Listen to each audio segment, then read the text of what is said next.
En un mundo a la deriva, cuando la búsqueda e intentos humanos no bastan, solo una es la fuente de esperanza que llenará todo su ser. Es Dios, quien con su palabra viva y eficaz le habla hoy. Con ustedes, el pastor Óscar Velázquez.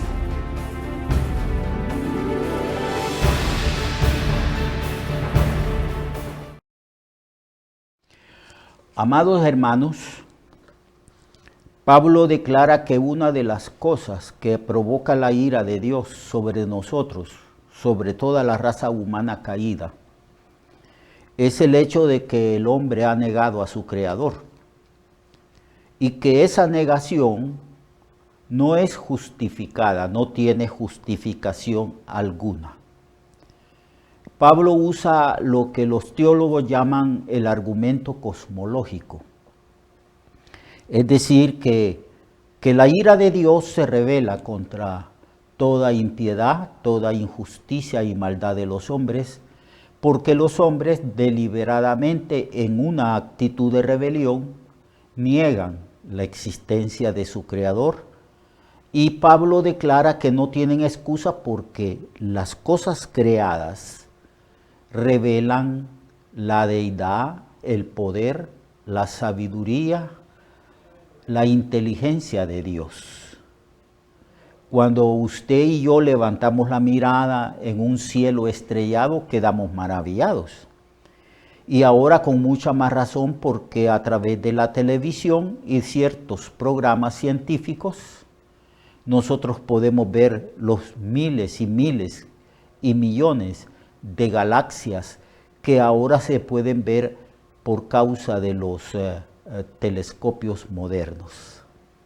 Cuando vamos al jardín y podemos ver cómo crece la hierba y cómo la hierba da flores, todo eso, y cómo la creación misma está llena de propósito y de inteligencia. Todo ello declara la gloria de Dios, el poder de Dios, la sabiduría de Dios, el amor de Dios. Y todo ello habla de su Creador. Algunos dicen que Dios tiene 2 libros, en realidad 3 libros. El primer libro es el libro de la creación. A través de la creación Dios nos está hablando, nos está instruyendo. Yo creé eso, yo lo hice. Es un absurdo creer que lo que es y existe haya surgido de la casualidad. Ese es un pensamiento totalmente anticientífico. No obstante, los científicos, no todos, algunos científicos, en su deliberada rebelión contra su Creador, han dicho de que todo cuanto es y existe surgió de la casualidad, que la naturaleza misma es eterna y que ya existía y que estaba allí. Entonces, esa actitud provoca a Dios a la ira, porque el hombre no solamente al rechazar a su Creador peca contra su Creador, sino que el hombre se corrompe, porque el hombre argumenta así: bueno, no existe Dios y nosotros surgimos de una evolución, principalmente de la evolución de cómo los animales han evolucionado y de un simio. Entonces, si nuestro origen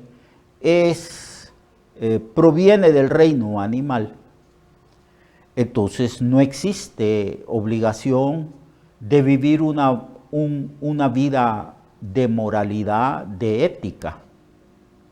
No existen ciertamente los valores eternos y permanentes. Y si Dios no existe, no tenemos que darle cuenta a ese Dios que los hombres dicen que no existe. Entonces el hombre se corrompe,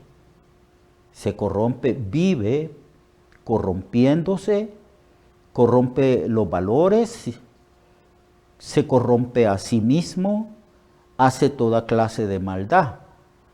Y el hombre dice, yo puedo hacer lo que yo quiero hacer, pues no tengo que darle cuenta a nadie. Y entonces el hombre se corrompe, se degrada, y el hombre peca. Y por esa razón, continuamente, en toda la historia del ser humano, la ira de Dios se ha manifestado. El castigo ha venido sobre los seres humanos.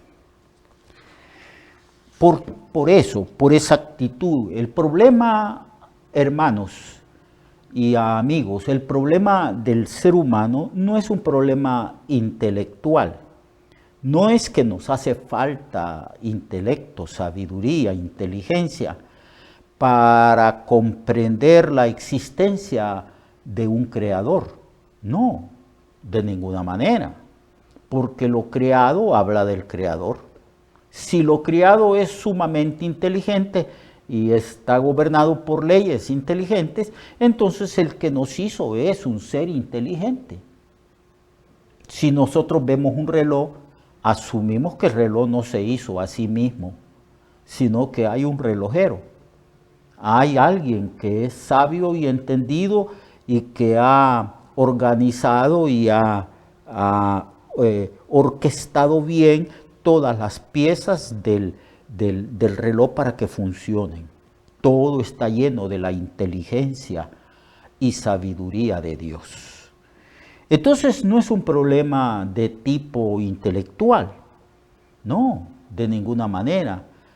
Los sabios y los no sabios, los inteligentes y no inteligentes, los instruidos y los no instruidos, con solo contemplar la naturaleza misma o contemplarse a sí mismo, entienden de que hubo un creador, un arquitecto, que nos diseñó y nos hizo.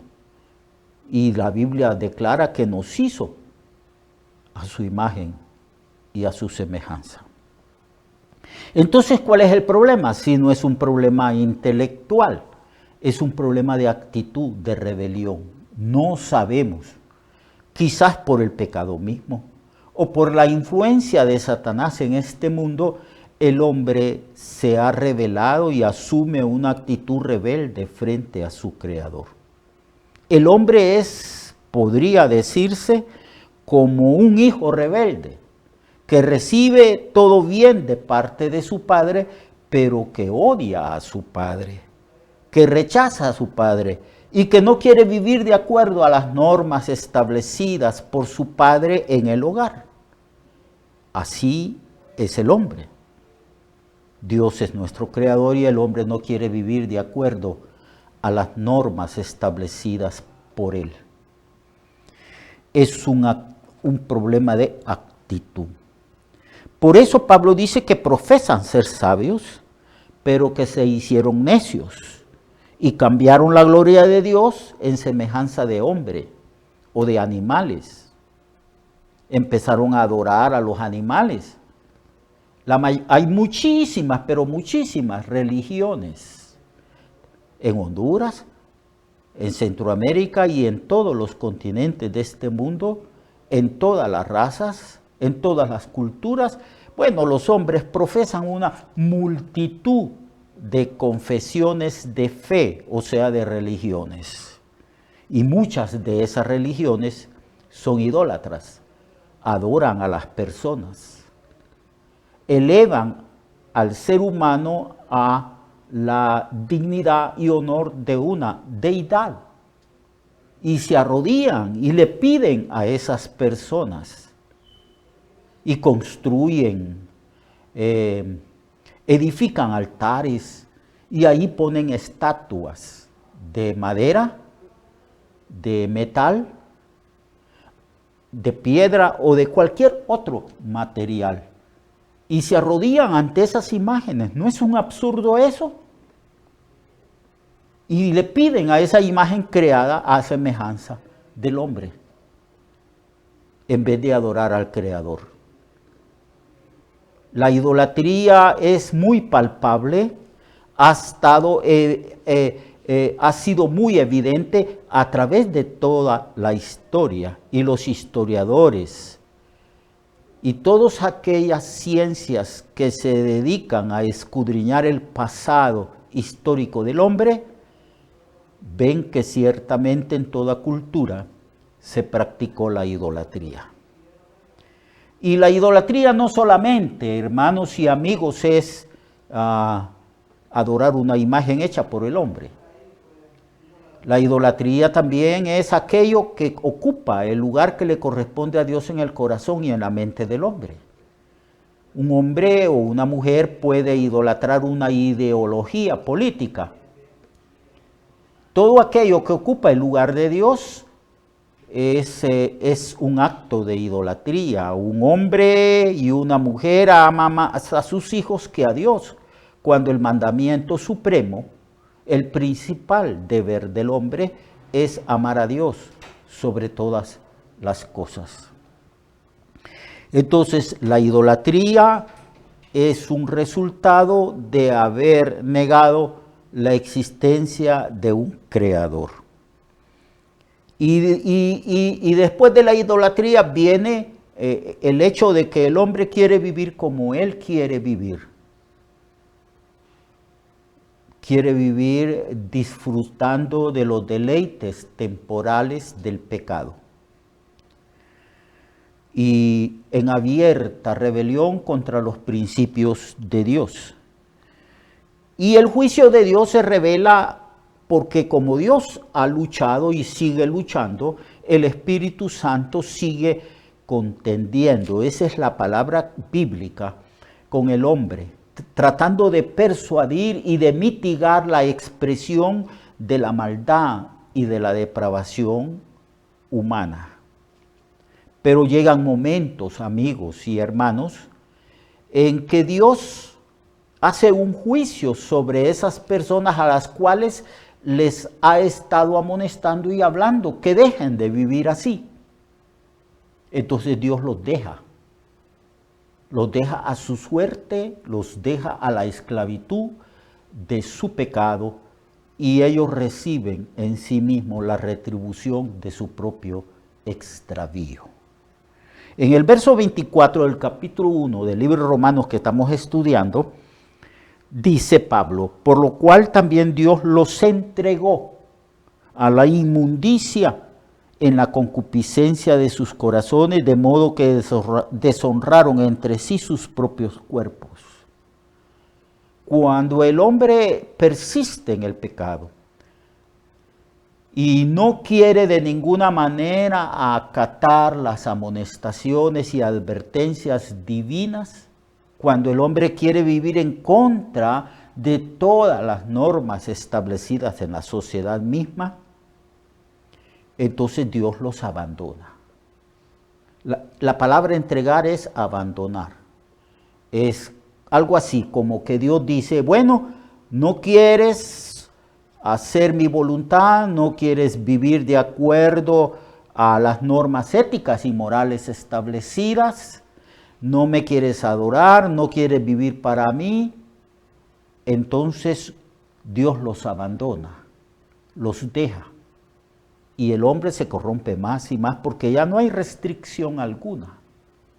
Es una espiral hacia el fondo, hacia abajo. Y el hombre sufre mucho hasta la muerte, enfermedades terribles, condiciones dolorosas en la vida a causa de los antivalores que el hombre está practicando. Y esa es una manera en que Dios manifiesta su ira, su juicio y su castigo. En el verso 26, Pablo vuelve a mencionar esa actitud de Dios de abandono y dice, por esto Dios los entregó a pasiones vergonzosas, pues aún sus mujeres cambiaron el uso natural por el que es contra naturaleza, y de igual manera los hombres. Así pues, que eso que nosotros vemos hoy muy popularizado, que son el estilo de vida, el hecho de querer vivir en contra de la naturaleza misma, lo que se llaman pecados contra la naturaleza humana, pecados en contra de la identidad de lo que es el hombre y la mujer, que es lo que nosotros llamamos homosexualismo y lesbianismo. Eso es un resultado de la rebelión contra Dios, de no querer reconocer que Dios es el creador y que nosotros hemos sido creados a su imagen y a su semejanza. Y en el verso 28, amados hermanos, Pablo vuelve a mencionar este juicio, es decir, es un castigo judicial, cuando Dios deja a los hombres a su suerte, porque los hombres ya no quieren atender razones, ya no quieren atender amonestaciones, ya no quieren vivir una vida normal de obediencia a su Creador. Y en el verso 28 dice, y como ellos no aprobaron tener en cuenta a Dios, Dios los entregó a una mente reprobada para hacer cosas que no convienen. Ya como dije en alguna enseñanza anterior, la Biblia dice, hay de los que dicen que lo amargo es dulce y que lo dulce es amargo, que lo bueno es malo y que lo malo es bueno. Ya cuando una persona razona así, que no sabe determinar, juzgar entre lo bueno y lo malo, lo correcto y lo incorrecto, lo normal y lo anormal, entonces ya tienen una mente reprobada.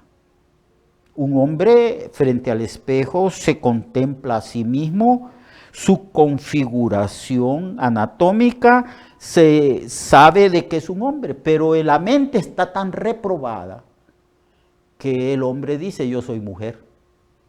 Y la mujer cuando se contempla, analiza su propio cuerpo, dice la mujer, yo soy hombre. ¿Qué significa esto?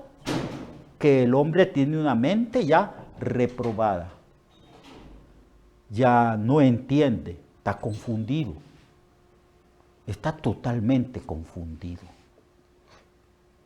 Eso es una consecuencia del pecado y una consecuencia de vivir en rebelión contra su Creador.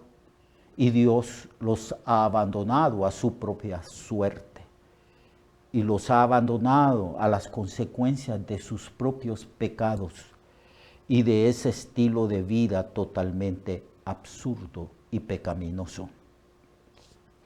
Y Pablo dice que están atestados de toda injusticia, de fornicación, perversidad, avaricia, maldad, llenos de envidia, homicidios, contiendas, engaños, malignidades, murmuradores, detractores, aborrecedores de Dios, injuriosos, soberbios, altivos, inventores de males, desobedientes a los padres, necios, desleales. Es una lista, amados hermanos y amigos, una lista bastante larga.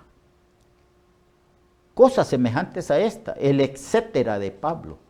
Si Pablo hubiera seguido enumerando los pecados de los hombres, tuviéramos una lista de kilómetros de largo. Y esto es como consecuencia del juicio, de la ira de Dios, que ha caído sobre el hombre porque el hombre no acepta amonestaciones. No quiere reconocer que es un rebelde y que es un pecador. El hombre vive encerrado en sí mismo, viviendo una vida egocéntrica, egoísta, satisfaciéndose solamente a sí mismo. Y el resultado de esto es vivir así. Y Pablo concluye su argumento diciendo, quienes habiendo entendido el juicio de Dios, que los que practican tales cosas son dignos de muerte, no solo las hacen, sino que también se complacen en los que las practican.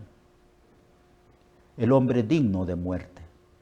El hombre no puede de ninguna manera alegar que es que Dios es injusto al castigarlo, es digno de muerte. Pero Cristo ha venido para salvarnos de esa muerte. Cristo ha venido para perdonar nuestros pecados. Cristo ha venido para limpiarnos con su sangre derramada en la cruz. Y por eso el Evangelio se constituye en una noticia buena. La palabra Evangelio significa buenas nuevas de salvación. Mañana seguiremos hablando. Y hablaremos de los religiosos y de los moralistas que son incluidos aquí por Pablo como pecadores. Juzgan, pero ellos que juzgan practican las mismas cosas. Hasta mañana. Lo espero en este estudio. Dios le bendiga. Recuerde que su vida puede cambiar y mejorar, porque la palabra de Dios es viva y eficaz, y más cortante que toda espada de dos filos. Hebreos 4:12. Nuestra oración y deseo es que esta palabra predicada lleve mucho fruto. Le esperamos en el próximo programa, a esta misma hora y en esta misma estación. Esta es una producción de Ministerios Reflexionarte, en colaboración con Sirkenu Network. Sus comentarios son bienvenidos. Escríbanos al correo reflexionartehn@gmail.com o al 504-9802-6186. 504-9802-6186.